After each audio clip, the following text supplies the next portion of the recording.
Hey everybody, welcome to Spiritual Business Spotlight. Today we're shining the spotlight on Hope Suggit, and she is a minister, a shaman, spiritual healer, basically an author, and the founder of the Y.E.S quest.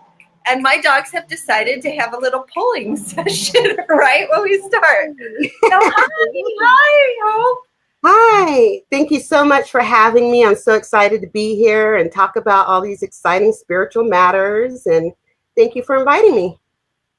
Oh, you're welcome. You're welcome. I was so glad that you reached out. And as I was reading your bio, you have such a fascinating history and background. Why don't you tell us a little bit about yourself? Because, I will. yeah. I love to. It's a very interesting story, and I'm sure actually that other people have similar stories, but maybe they haven't taken them to the extreme that I have. So I'll just start with my love as a child for hugging trees and singing to rocks. And I had my family convinced I was crazy, but it was something I couldn't stop. I just felt this beautiful energy whenever I hug a tree, and I would pick up rocks and I would just could not help but sing to these rocks. And of course, you know, that was very much discouraged in my very Christian home. Thought I was a little wacky. And so as I grew up, you know, I kind of let all those things slide by. But by the time I was in my 20s, I realized that I was missing a deeper connection to my spirit. And I knew that Christianity was not going to be it for me, only because it felt a little limiting almost, and I wanted to be expansive in my relationship with God. So I started exploring different avenues. It led me to a book called The Spiral Dance by Starhawk. If you have never read that book, please pick it up. It really talks about earth-based traditions and spirituality. And so that kind of opened my eyes to a different way of being, which just launched me into all kinds of different experiences. I took a shamanic workshop at Brighton Bush in Oregon in the early 90s.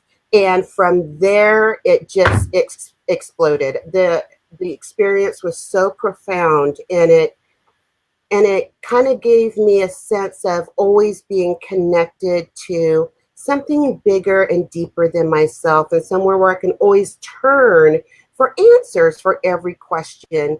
And then my divination took off. I took a class in Beaverton from a gentleman named Norman at the Crystal Wizard, and he taught me how to use my intuition. He recognized that I was highly intuitive, and he taught me to use that intuition to divine, to go deeper into the truth, to bring out the truth. And so then I ended up taking all of the things that I've learned in the course of 35 years and all of the year and a day experiences I've had. I lived with a Native American shaman for a year. I took a year and a day with a Dianic witch in California. I mean, I just really wanted to immerse myself as deeply as I could into the experience. And then I took all of that and started teaching other people. Not what I learned specifically from these experiences, but more of what they can learn from experiencing these on their own. So, yeah, and that's my whole foundation of my practice, is not to be the healer, but to teach people how to heal themselves, how to get past the limits and these messages or life lessons that they've learned when they were young and never unlearned them, even when they no longer suited them. So Right. we are always growing, always expanding, and those lessons keep changing and they keep expanding with us. And if we don't pay attention to that, then we tend to be out of balance and unhappy, and sometimes even diseases follow. And that's where the shamanic practice comes in, because the whole principle around shamanism is to get to that root cause of the disease and to disrupt it, to interfere it, to reverse it, to go back in time and make it not even be applicable. So these are the things that I offer to my clients and my students. Wow, that's a fascinating range. It sounds so custom built for each person It And is. group.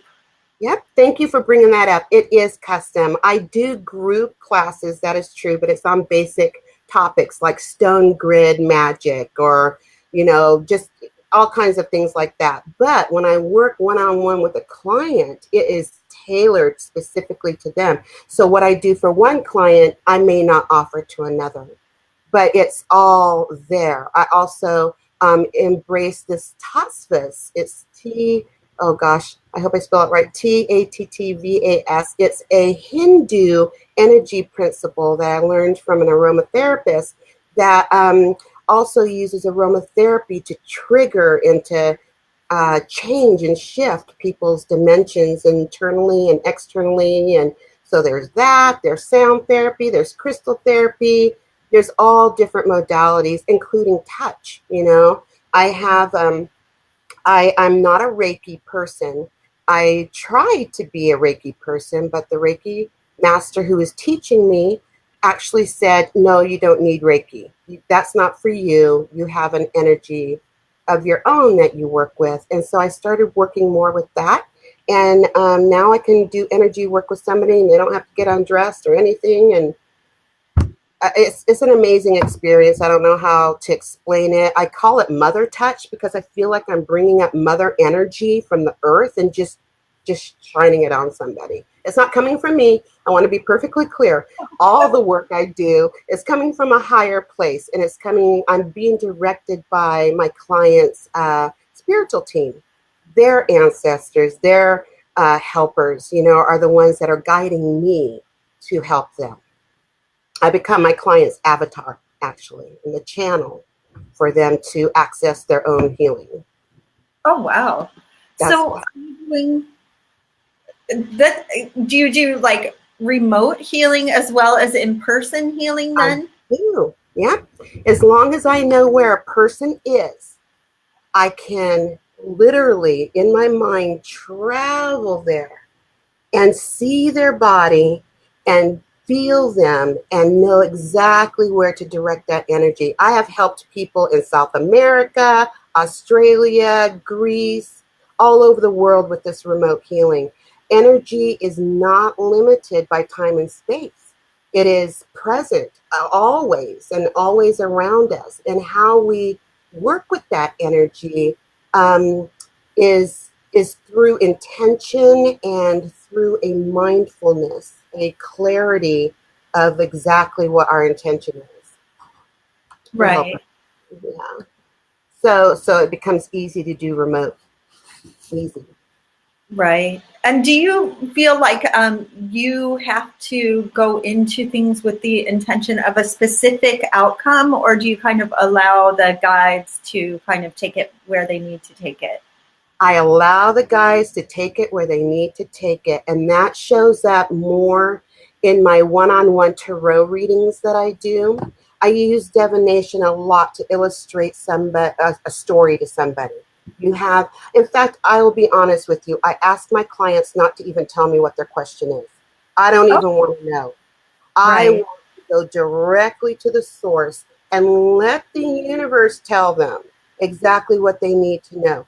Sometimes it addresses directly the question, and sometimes they have to think about it and go, oh my gosh, I get an email 3 or 4 days later. You were so right, Hope. Oh my gosh, I didn't know that this is really what the root of the issue was, and that reading really addressed it. So I make sure that they fully understand, and of course I can retain a message for a couple of days. So if they have follow-up questions, they can always, well, can you talk deeper about this, or can you share more about that? And of course I can. So it helps them to understand that, we as humans think that we have it, that we know ourselves, and we know and that we understand what's going on in our lives, but sometimes we're not asking the right question. I'm just going to take money, for instance, okay, because that's a biggie with a lot of people. So we want more. How do I become more abundant? How do I increase the wealth in my life and things like that? Well, really, their issue could be around fear of money, or feeling like they're not deserving. And so that is what needs to be addressed, and not how do I do this. You see what I mean? You have to break it down to a core issue. And Right. that's why divination helps. Because divination will tell us what that core issue is and get away from our mind, away from our ego. Does that make Right. sense? Oh yeah, totally. Because a lot of times the core issue is creating symptoms, and the symptoms could be they could be in love, they could be in relationships, they could be in abundance, they could be in health. Exactly. And all of those things then tie into that core issue. Exactly. Exactly. And so because the person may not be aware of what that core issue is, divination steps in and says, hey, listen, let's look at this. This is why you are where you are. This is what's really happening. And this is what you can do to change it. Now, be aware that this is based on what's being presented in the moment. And that's why I don't do permission questions. Can I move to Texas? Will I meet my perfect partner? Should I take this job? That kind of stuff is free will. And I can say, no, don't move to Texas. And you're like, I'm out of here. And you're gone. You know what I mean? So it's a matter of showing the person what the picture is and what their choices are. And then leaving it up to them on what they want to do about it. Because free will is free will. It's the one thing that makes us uniquely human and different from animals who act on instinct, and angels who have no choice at all, and spirit animals who have no choice at all. They are just pure love and operate from that. But we have choices. Right, right. You said something. Oh, you know, not only free will, but also self-responsibility. I think Yes. So huge. Self-responsibility. What a great word. It's different than accountability. Self-responsibility goes deeper. I agree. That's I'm going to have to use that term. Thank you so much. Self-responsibility. Yeah. Yeah, because I feel like a lot of times when I'm doing readings or working with somebody in a coaching or energetic sense, they are looking not only for validation, but also, and a lot of times you're not telling them anything they don't know. It's just we're hitting, the points on for them. But it's also a thing about I let people know too, like, I can't make this choice for you. And ultimately, I don't want to feel responsible at the end of the day, or I don't, I always use like a test. I can tell you you're going to pass, but if you don't study, if you go and party until 5 o'clock in the morning the night before, if you roll in, then it's not my fault that you don't pass it. And then I'm not necessarily wrong in my reading. You're reading. Exactly. And people, they kind of forget that. They forget that self-responsibility part. And it was the part that was going to keep me from exploring this as a business. That sense of responsibility. I didn't want to be responsible for anything that came out of the reading. And then I was like, Hope, you're not responsible. You are the conduit. You are the channel. You are the message deliverer. Do not shoot the messenger. If you don't like the message, if you're not going to work with the message, if you're going to deny the truth that is being presented to you because you don't like what it says, then that's on you. You can only do so much for a person, but like you said, self-responsibility, they're going to have to step up and take it from there.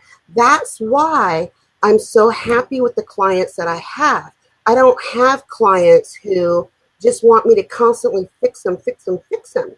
They want to learn how to live the life of their dreams. Those are the clients that I attract, and they are self-responsible. They know that I'm a no-nonsense counselor. I don't take excuses. I don't hold hands and coddle people and say it's going to be all right. And no. If comforting is one thing, but when you come to me for some work, and you're ready to do the work, we're going to work. We are going to do the work. And there may be tears, but I will have the tissues and the dry shoulder for you to cry on, but we're going to keep persevering and move through it because you came here for some help, and I'm going to make sure you get it. But like you said, what you do after that is up to you. Right, right. So you kind of combine everything in your toolbox then when working with a person. So you might bring in a touch of the shamanic aspects of things, and no nonsense coaching, and then use the cards as like a direction and maybe support them with energy. Is that yes? And also and also homework. I may give homework. It may be here's an oil blend that I'm going to custom make for you, and then you're going to apply it in these areas of your body in this direction on these times of it. I mean specific, because nature is our medicine. And when we attune to that vibration, whether it be numbers, plants, crystals, time of day, time of week, moon phase, all of that plays into a recipe of healing. It's like a prescription. You're going to take a prescription from a Western medicine doctor. You might as well take a prescription from a shaman. It's going to look different. It will not be a pill. It will be work. It will be energy work that you have to participate in, but it does the same thing. Right, right. And I think that that's a good way of looking at it too, because there are so many, too many people say either or. So either Western medicine or alternative medicine. And I think it's really important to do a combination of both in order to get the best results. Yes. I go to Western medicine for diagnosis, and then I go to my energy healers for healing. I am not big on taking pills. I'm not big on that kind of stuff. But I know that it works for people, and I'm not going to poo-poo it. I'm just going to say, open yourself up to healing on all levels, which, also brings up the fact that a lot of people, because this is becoming a mainstream and kind of Hollywoodized, I think that they're losing faith in the ability that this would be a legitimate healing modality for them. And that concerns me. And it concerns me that there seems to be a rise of charlatans out there. I'm going to just put it out there, that there are people out there that are out there for the money and will victimize the client. And then, of course, the client is like, this isn't going to work, and they're not going to be willing to open up to somebody else to help them. So I'm working on a book called The Ethics of Energy Work. And this is one of the things that I address in that we don't have a standards of practice that we are held to. We don't have a governing body to make sure that we're not out there hurting people. And so we have to self-regulate ourselves and to hold ourselves to a higher standard of the ethics so that we can reassure the public that we have their best interests at heart and we're not going to hurt them. Right. And I love that you brought that up, and I love that you're addressing that in the community. In my past role, I did a lot of quality assurance and recruiting for a psychic hotline. And I was saddened, really saddened by what people were actually selling, because it does cheapen the rest of our work. And I want to go into, I'm the one who wants to go into a lab. I want to have a white coat. I want to be exposed to all of the, measurements and rigorous studies and things like that, because I do feel, you mentioned it before, holistic, every plane, every angle. They used to dissect the body into pieces. They would say, oh, it's a liver problem, and not really realize that the liver problem was causing the skin problem, was causing the digestive problem, was causing the bone problem, was showing in the blood kind of thing. And so we're realizing that we're not just chunks, kind of mushed together. Yes. And that's why I'm doing this holistic medicine practitioner program so that I can, yes, so that I can actually become certified. And that's another thing that that kind of is part of this whole ethics thing, is that we are now at a place in our field that we need to be legitimatized. We need to have documentation and certificates and all this other kind of stuff, which opens up a whole nother business of charlatans to, say, well, I can teach you this, give me $1,000 and I'll, that kind of is ridiculous. But I'm going to do this. This holistic medicine practitioner program is legitimate. It is from a credentialized, college and, all that kind of stuff. And it's kind of a good way for me to be able to address educationally what somebody else's issues are. I have been in the medical field for years and years and years on every level. Started out as a CNA. I was a surgical pathology technician. I was oh my gosh. I've been an audiologist assistant. I have sold health insurance. I have appealed Medicare denied claims. I mean, I've been kind of like all over the board. So I do have a very strong background in the medical field. This is just something that helps me to offer my clients a more complete package when it comes to health issues, physical health issues. Mental health issues, I address totally different. So, and I probably would refer them to a trusted psychologist or psychiatrist, whatever their spirit team feels they need. I don't mess with people's heads. I deal with energy, physical energy. Here's my understanding of how the physical issues arise, is that we have a thought, a belief that generates a vibration, an emotional vibration within us that then manifests within us as disease. So it's a matter of just reestablishing that harmony, of disrupting the thought patterns and the energies that come from those thought patterns and disrupt the disease. So that's kind of like where my focus is. However, most of my clients come to me for life change issues. I've had clients that have signed up with me for 6-month programs, 12-month programs, where they actually want to change their entire life. And we break it down session by session. It's usually one session a month on how to make these changes, how to shift and become a different person even. And oh my gosh, we've had awesome success with that. Awesome. There's a lot of unhappy people out there that have given up the hope of ever having a happy life. And that's ridiculous. I don't care how old you are. You could be 103 years old. If you're unhappy, come see me, because I'm not going to have you dying unhappy. We as God's creatures are deserving of happiness automatically. It's not something that we have to judge and say, well, there's so much suffering in the world. How can I be happy? And no, we need you to be happy so that you can change that suffering, so that you can lift up the global vibrations. So anyway, that's kind of like where I'm at. Helping the individual so they can help the world. Yeah. Oh yeah, definitely. Well, and that's important too. And I think that you're really, we are at a crossroads and at a place in, history where there is this really big shift occurring right now.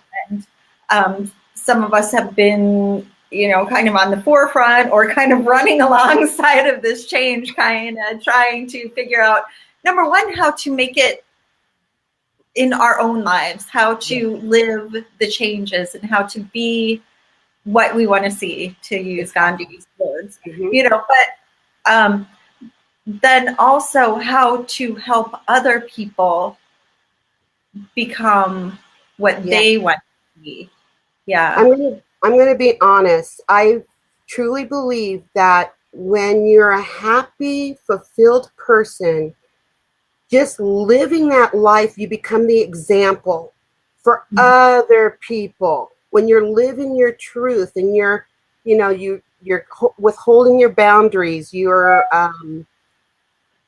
doing all of this, you just become this living example for everybody that you encounter, say, for instance, you're in a grocery store and the checkout girl is having a horrible day, and boy, she doesn't mind sharing it with you. You know, it's in that moment you get to choose if you're going to participate in that vibration or raise it up.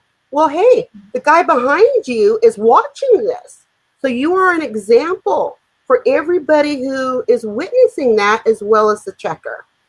Right. Of being different, of not going down that road. And everybody thinks of this, there's this, you do it to me, I'm going to do it to you mentality, you know? And that's so not the way of peace. That's not how you bring peace into your own life, and it's not how you bring peace into the world. You have to be, like you said, you have to be what you want to see in the world. Right. And I really love the fact that you've brought up something, you know, kind of that I feel like is, you know, from the 1950s or whatever moving forward, is that I'm going to give it back to you. Yeah. You know, where it could just be like, I've learned, okay, there are days when I give it back. You know, I can't say there aren't. We're human. We're human. But there are days when I'm just like, you know, the person who is, you know, cranky or irritated or irritating really just needs understanding. They need an ear to listen to them. They need, you know, they need to be treated better, because then that fits them. Yes, because they're hurting. You know, Yeah. they're not acting like this, you know, because they're because something that somebody taught me a long, long time ago and has helped me immensely is that when things like that happen, or anytime, is to assume the worst in somebody, but to assume the best of them. And therefore, if you assume the best of them and they're behaving this way, something is wrong. And you need to be compassionate about that. And that really opened my eyes about how to be with people who are in pain. Because I have been targeted. I mean, intentionally targeted with hatred, with oppression, and all of that thing. If I buy into that and participate in it, how does that raise my happiness? How does that help me at all? So I just don't. I just compassionately don't engage, you know? However, if it's somebody who is hurting, like really suffering in my presence, I have to at least touch them. And I may ask them, do you need a hug? Can I hug you? Who turns down a hug? And I've had people actually ask me out of the blue on the bus, in the store, you know, when we pass each other, oh, hi, how's it going? Have a great day, that kind of stuff. Can I have a hug? I'm like, sure. And it reminds me of those people who hold signs, free hugs. And I must have this perpetual free sign on me. Because seriously, and people used to not believe me. But my gosh, when they start hanging out with me on a regular basis, they start seeing it, you know, of, oh my gosh, she didn't even know you. And I'm like, in a way she did. Because people are attracted to light, even if they're not aware that that's what's going on, you know? Right. So that's our job. If we are light workers, energy workers, healers, teachers, we are that 24/7. Are we human? Yes. Are we going to feel our humanness? Absolutely. We are not perfection. We are perfectly imperfect, and that's fine. So. Right. Thank you. Thank you. I love that. Yeah. So we did get a question from Nikki. She just says she would love a reading. If you want to break into the conversation and do a reading, and then we can get back to conversation, because I want to know about. Oh my gosh, I didn't even know that was going to be a possibility. I don't have cards anywhere close to me. You know what? I'll tell you what. If you ever want to do a live show where we do readings for your audience, I would love to do that. And we'll just, see what I mean? We could just hope to do live readings today. And I'm so sorry I was not prepared for that. I apologize. I saw in your live event, or in your event, that you were like, I'm not sure if I'm doing readings today. So I just kind of ran with that. I should. Oh. So Oh, Nikki, sorry. don't worry, don't worry. So Nikki, next time you will Yes. get, yes. We'll announce it next time. Hope is prepared for readings, and we'll do them. Sorry. No worries. So going back to the conversation, because I want to know about Yes Quest. What is Oh, Yes? so YES is an acronym for Your Essential Spirit. And when Okay. you say yes to your essential, and so YES Quest is your essential spirit quest. You are questing to reach your essential spirit. And so, and then I thought, well, it can also be an acronym for saying yes to your essential spirit, for saying I am going to put my essential spirit in the forefront of my life and make it a priority. And I'm going to learn and I'm going to grow and expand and I'm going to be happier for it. So Yes Quest is just a landing space for learning how to live your highest being, your essential spirit, whatever that is. It's going to be different for every person because we are so unique. I say that there are as many names for God as there are people on the planet. Every relationship is unique. Everybody's spiritual path is unique and is never going to be the same as anybody else's. We cannot hold them to our standards in that regard. So Right. Yoga Quest is all about learning how to identify your essential spirit, how to live it, how to enjoy it, because I also believe that life is for enjoying. It's not for enduring. I don't like this idea that spirituality has to be painful and a struggle. We make it that way because we're not applying the lesson to our life as we go along. And so, yeah, Yes Quest is all about that. It's a learning forum.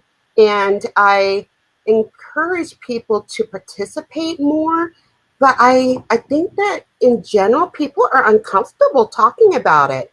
And I don't know how to make it a safer place. You know, people, I think people don't want to appear weak or not as enlightened as the next person.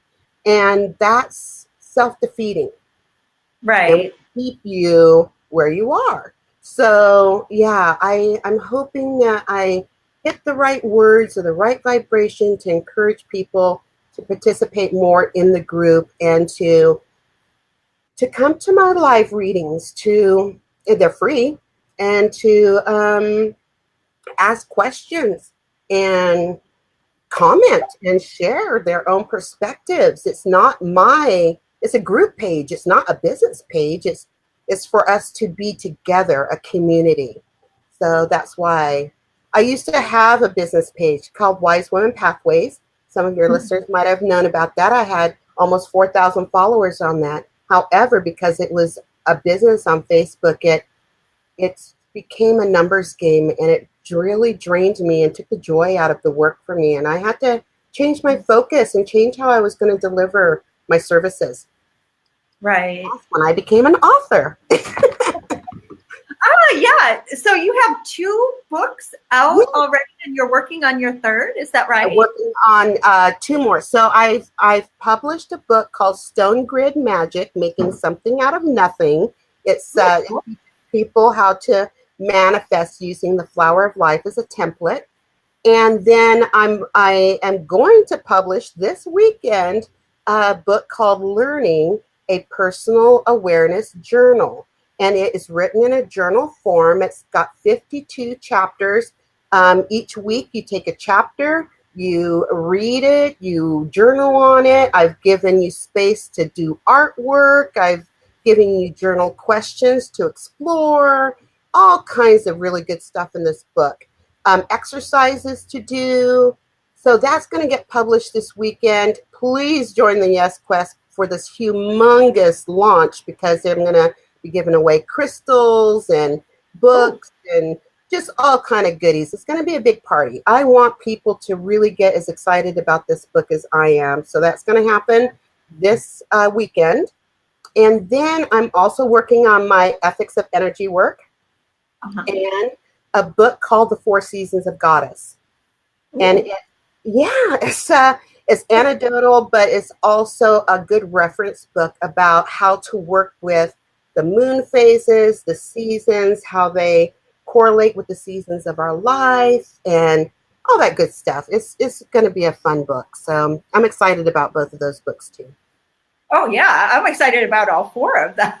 So, because the stone grids really sounds like you can just go out in your garden or your yard and pick up some stuff and put it out and work on manifesting. Now, some people will say, oh no, you have to go and spend money and buy this crystal and that crystal. No, you can use acorns, stones, feathers, seashells.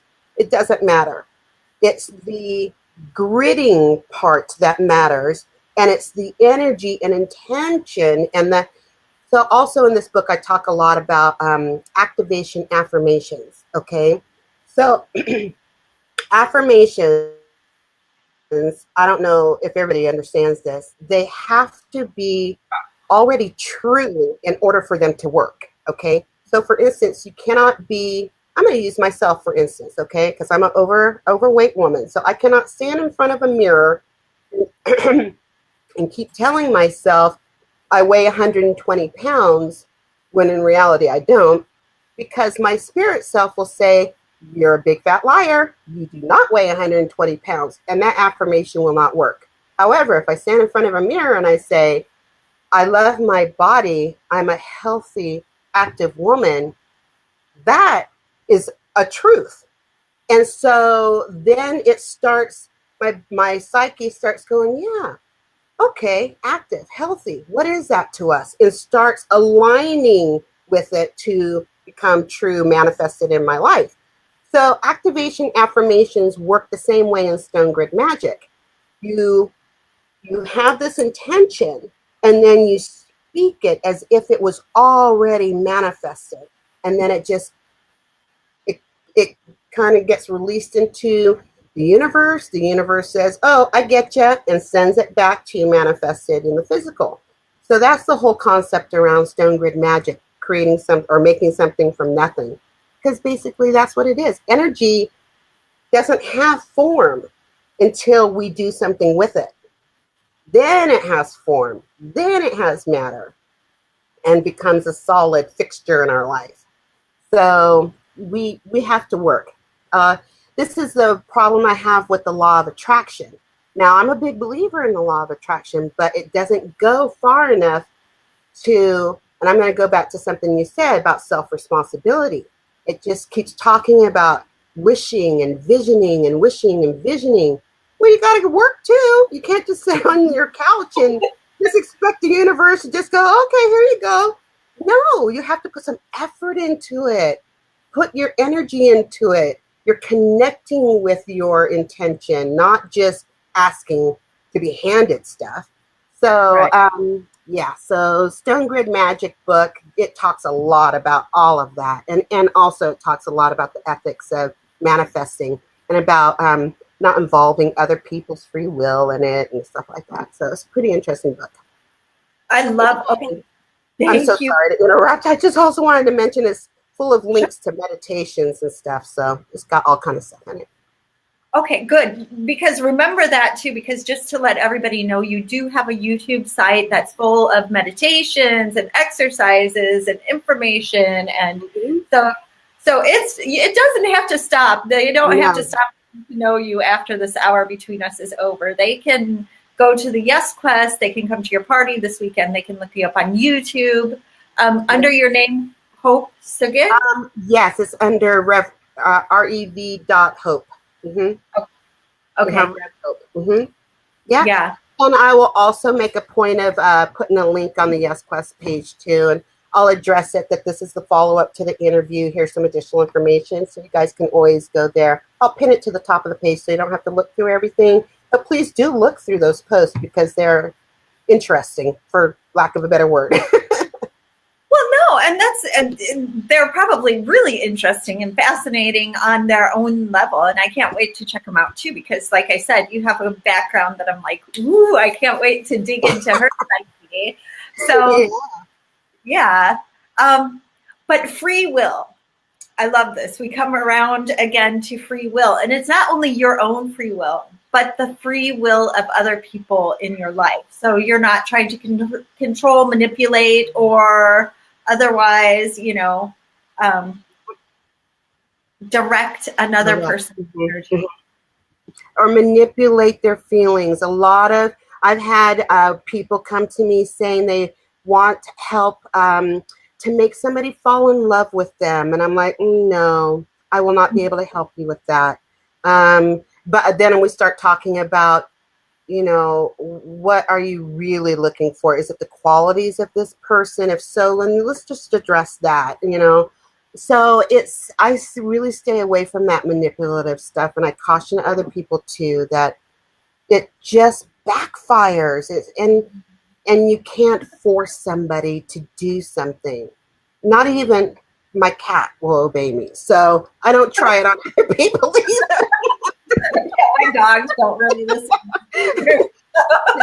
Yeah. Yeah. And I know that it's really hard, especially for parents who are like, well, I have to, they're my child. But they're an adult child and they have free will, and you cannot make them toe the line the way you want them to. You've got to let them come to it themselves. And I say, listen, if you'd like me to be helpful here, have them call me for a reading. Have them contact me directly. Let me work one-on-one with them instead of working through you so that you can tell them what to do. No, I'm not going to do that. Right. Even young children have to have the ability, to learn how to make conscious choices. Yes. Especially around spirit matters. Especially when you're talking about, their feelings about the world and their place in it and things like that, and how to express themselves and to be their own unique selves. I've met parents who want cookie cutters of themselves in their children, and that's robbing them of a rich life. They're living your life and not their own. So I'm not a parent, and I know that's got to be such a hard job. But there comes a point where a child needs to be nurtured for who they are and not changed. Thank you. Yeah. So, and respected for who they are and their regular, like their own beliefs and their own desires. Exactly. Respected. Yeah. Yeah. Talking about parents and family and things like that, do you do generational healing? What are your ideas? I do generational healing, especially through a shamanic practice, because shamans travel a timeline. We can go in the past, we can go in the future. So absolutely. Generational stuff through shamanic work is very powerful. I first got turned on to that through a past life experience that I had for myself. And then I was like, after the experience, I'm giving myself chills. After the experience, I was like, oh, I've got to do something about that. I can't let this continue. And so that's when I started shamanic work on my own generational issues. And that's when I saw the impact. I was like, yeah, I can do this for other people. It cuts the ties. It just cuts the ties. And you literally walk out of the experience lighter, like physically lighter. I bet if you got on the scale, you would have lost 5 or 10 pounds. You just are lighter. I'm not literal with that. I'm just saying that's what it feels like. I'll be contacting you after. Weight loss program. Cut your ties. Weight Watchers is getting referrals now. But no, that's good though too, because generational things they do. It's not only encoded in our DNA, but it's also behaviorisms and mannerisms that are passed from one person to the next, and then these traumatic experiences that shape the way that we interact with other people, with ourselves, and with our children. And our children, exactly. exactly. Yeah. And on that note, thank you for bringing up DNA, because one of the newest services that I offer people is a reawakening of those DNA strands that science tell us is junk, is Uh-huh. actually generational memories. I mean, all the way back to the dawn of time. I went to Hawaii about 3 years ago. Yeah, about 3 years ago, and had the most intensive shamanic experience with whales. And what was gifted to me was the awareness that the blue whale, one of the oldest living creatures on this earth, who dives the deepest into the murky depths of the ocean, has a song. And that song is the key to activating those DNA strands. And when you do, you are connected to your ancestral history of wisdom and strength and knowledge that is in our blood. DNA is just the molecule of the blood that runs through our body that is passed on to us through generation since the dawn of time. So that DNA can actually be activated and unlock the memories that are stored in there from your ancestors. And I'm not talking about, the time that grandma went to the farmer's market and found the perfect watermelon. Not those memories. I'm talking about memories that are life changing, that strength, that just this thought of this big oceanic blue whale strength of swimming and carrying this coded information that they're gifting to us. You said something earlier about this being the time of shifting and learning and becoming and everything. And that's why all of these gifts are now being offered to us. Right. The Song of the Blue Whale activation, that's a gift. Some new crystals are coming up and out of the earth now. Those are gifts. So, yeah. And new teachers are coming up. New teachers are stepping into the forefront. People are learning that even though they're a 7-Eleven checker, they're still a teacher healer, that they still have it within them to make positive impacts in the world just for living a good life, living the life of their dreams. Right. Right. And a person's profession in some instances doesn't limit their ability to instill and promote change, because Absolutely. we're all, kind of living, and we are the foreshadow, the example for the people around us. Yeah. Yeah. Yes. Example, like we were talking about earlier. Example. Yeah. You could just be. And that's another thing, is that people are striving so hard to be what they think that they have to be, when really all they have to do is just be. Just be Right. themselves. Just relax into who you are, because who you are is so beautiful. I mean, my God, you're so unique. It's like a rare treasure. You are a rare treasure because there's only one of you. So, that's the way I look at people. There's only one of you. There will never be, or will there ever be, another one of you. There's Right. it. Right. So that's what makes us priceless.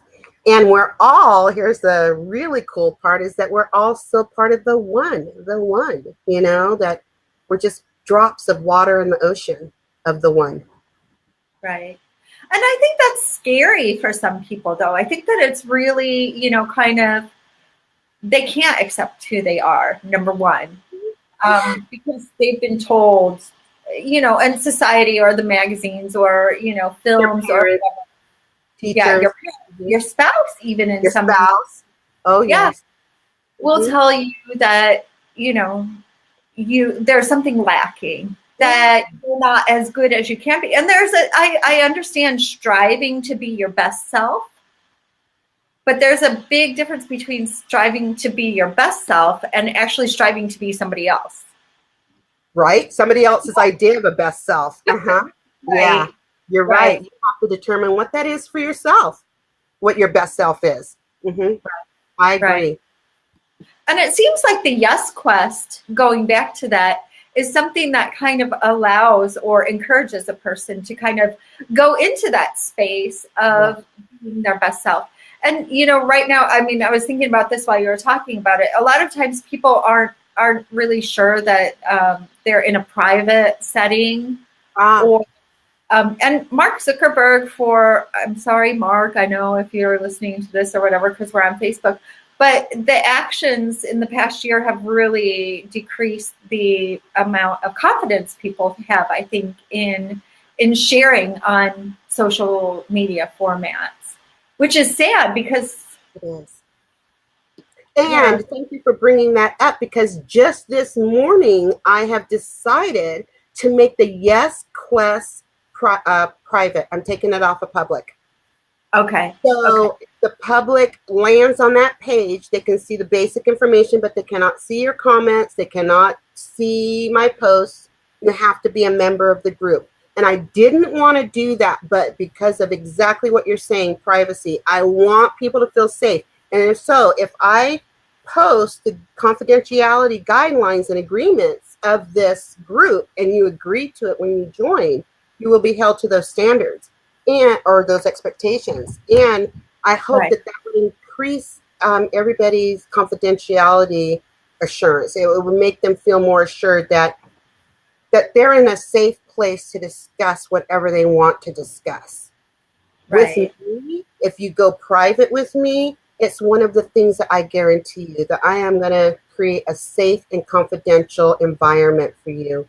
You are not ever going to be harmed or maligned or any craziness like that in my space, in the space that I create for you. Because unless somebody is willing to go become vulnerable, they cannot get over their stuff. They can't. They have to open up. And opening up means vulnerability. Right. So I agree that we have to establish confidentiality. So I'm so glad that you brought that up. When we're off this call and I start updating Yes Quest with this interview information, I'm going to change the settings on that group to private. Right. So people will have to join. They have to join anyway. So, you know, hey, let's have an agreement with it that you're not going to harm anybody here and that you're going to hold this conversation confidential. Right. And I think sometimes people forget too that they're being courageous enough to share opens the door for other people to share. We all learn from each other. Yes. I agree, Sue. I agree that somebody has to take that first step, be the brave person. I try to live a transparent life for that very reason. I want people to know I make mistakes. I'm a goofball. I will fall down and make a fool out of myself. I will try things and fail. It doesn't matter. I keep persevering. I keep having faith in myself and my abilities and my connection to my higher self. And I keep going on. That's all you can do. That's all you can do as a person. Right. And even as a spiritual leader, is your cat coming in? Sorry. No, even as a spiritual leader, I think that's really important too, because I think that people sometimes think that either we put ourselves on pedestals or they try and put us on their own little pedestal to say that, and I prefer to work with people on a peer level as opposed to in some points I have to be like leader and guide, but on the other side, it's more like walking together instead of And I don't want. Oh, I'm sorry. No, you. I was just going to add that somebody called me a guru one time, and I said no. I'm not a guru. I am not going to be that person for you. I don't even like to talk about my followers. I try to call them community members. You know, it's the whole, your language dictates how your mind kind of works, you know? So I hear what you're saying. It's a peer level thing. We are in this together. We're going to get through it together. I'm just going to facilitate it. I'm a facilitator. That's all I am. Right. Yeah, I love that. I love that word, facilitating. So you're facilitating change, you're facilitating healing. Sometimes you're breaking it up for them, but ultimately they're the ones who are responsible to apply these things. And, you know, they say that healers aren't really, like you said, it's not coming through you. It's not coming from you. You're a channel for it. You're a vessel for it. And a lot of times we're triggering the ability of the person that we're working with to heal themselves. Yes, yes, yes. That's my whole principle of doing it for them, is to, you know, show them how they can start doing it for themselves, you know, and it just delights me when a client says they don't need me anymore because they got it and they're moving on. I'm like, woo, let's celebrate. It's graduation day. I love that. Right. Yeah, because that's the goal.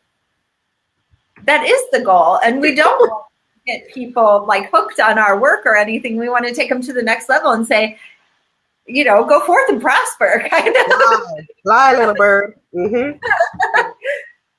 So, and I really think too that the shamanic stuff really gives it a lot of earthy grounding, as far as, you know, it brings it back to this level. And sometimes, exactly. We came from the earth. We came from our ancestors. Those are the two main focuses in shamanic work. And I just want to mention here on air that I am not a Native American shaman, even though I did study with a Native American shaman for a year and a half. My ancestry is European. It's Native American too, but I vibe more with Northern European shamanism. So yes, we still have the same tools as Native American people, but our way of going about it is different. We don't tie prayer bundles. We do something different, you know, but we still have the rattles, the drums, you know, that whole thing is still present, but it's not Native American, it's Northern European. Right. And I like the fact that you bring up that there are different lineages of shamanic work. And, you know, in Europe, I think that a lot of the people who would have been passing this on were actually burned or killed, or, you know, gotten rid of, disposed of. And there are multiple shamanistic paths, and it's not just Mongolian, it's not just American Indian, it's not just South American and it's like a folk, ancestral, earthy kind of, you know, spirituality. Exactly, based on the traditions of that culture. They all do the same work, but it's the delivery is based on the culture. Right. So yeah, thank you for sharing that. I think sometimes people get too tied up in titles and origins and Hollywood stories. Thank you. Really, Hollywood has done us harm here. Yeah. They make it a little weird. And it's nothing weird like that. I'm not gonna, you know, have dancing bears or, you know, crazy things like that around. So, but you might see them in your own head, but no. Right, exactly. Yeah. So I think we're going to wrap up now. Is there anything that you want to tell people that they should know about working with you, or any last thoughts that you want to impart on the audience today? Something that I want to address in a longer video one day, I will address right here, and that is the word deserve. When we talk about deserving, we are judging. You can't say he deserves that, she deserves this, she doesn't deserve that. You're judging, including when you say it to yourself. You're judging, and often too harshly. As a child of God, as a child of the universe, as a child of whoever you pray to, you deserve a good life automatically. just for being, just for being. And if you could adopt that and just work from that vibration of, I am a good person and everything good in this world is mine, you'll be fine. You just don't worry about the petty stuff. Don't worry about deserving things. It's not a judgment. It is what it is. And even the bad things that happen to us have a good purpose. We just need to discover what that is and move on. Right. And that's really my closing remark. We need to be more gentle with ourselves. Mm-hmm. Definitely. Yeah. I agree. I really appreciate this time. Thank you so much, Sue. I had a great, great time with you today. And I did. Thank you ever want to host a live reading with your listeners, I would love to do it. I would love to do it. So it's very quick. It's just 1-card readings, but I tell you, people get a lot out of it. A lot. So if you ever want to do it, just give me a buzz. I will, definitely. And I'd love to have you on again after, your book comes out and you get a little bit farther on your holistic medicinal practices. And yeah. So thank you so very much. Thank you. Thank you. Have a wonderful day. Yes, thank you. And again, this was Hope Suggit, and she has a group on Facebook. It's called the Y.E.S Quest, Y.E.S Quest, Quest. Yes. And you can find it there. And right now, her website is a product in the name. Yes. Because I switched from Wise Woman Pathways to Y.E.S Quest. It's it's still being built. So sorry, it's a little bit out there yet. No. You can always reach me on Facebook. Yep. Reach you on Facebook, and then also check out your YouTube channel. Yes. And my bio on Sue's page, because it also has my email address. Yes, exactly. So the bio on Spiritual Business Spotlight. So thank you once again. Thank you. I really enjoyed talking with you and getting to know you. It was wonderful. Thank you so much. Have a wonderful day. Okay, you too. Thanks. Bye-bye. Bye-bye. Bye, everybody. Thank you for tuning in to Spiritual Business Spotlight. This was Sue Ellis-Saller, and today I was interviewing Hope Suggit from the Y.E.S Quest, and you can find her work on Facebook, and you can also find her listing on Spiritual Business Spotlight's directory. Thank you again. Have a wonderful day. We'll talk soon.